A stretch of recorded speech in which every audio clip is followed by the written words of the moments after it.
what we're really going to focus on today, and that is the Islamic conquests, which certainly take place partly because of religious motivation, but nevertheless are not accompanied by some fanatical desire to convert the world.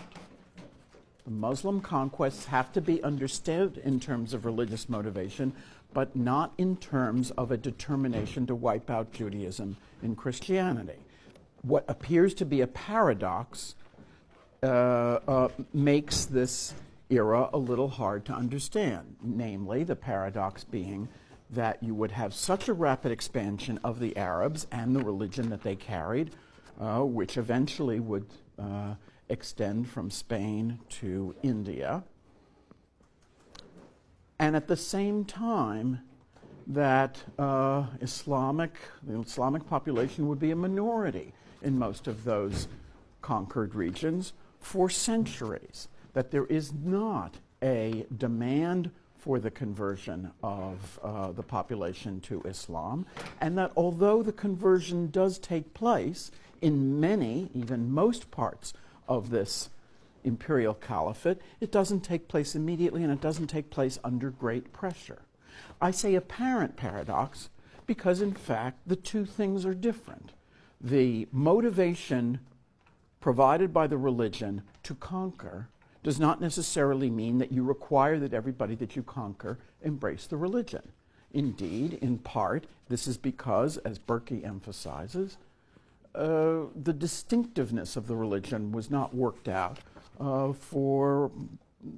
was worked out over the course of its first century, beginning, as we said last time, in Medina, but not fully articulated until the change of dynasty in 750 from the Umayyad to the Abbasids.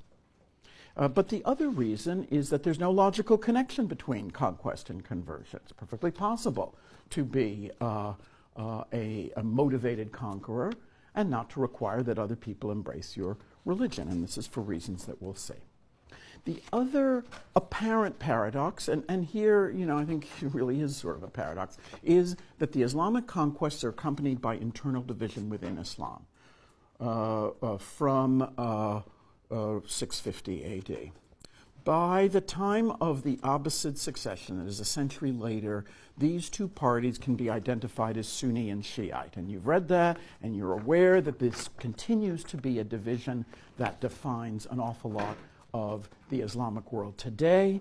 It is particularly a problem in those countries, such as Iraq, for example, that have both Sunni and Shiite populations. It's not a problem in Morocco, where everybody is Sunni.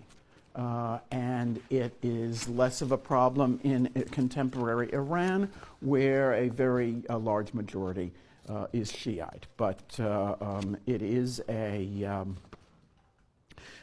problem that defines both Islam as a religion and the politics of many countries to this day. And so one of the things we have to talk about in a lecture entitled Islamic Conquest and Civil War is the origins of this split within Islam. The paradox is that the conquests keep on going even while it would seem that religious unity is falling apart.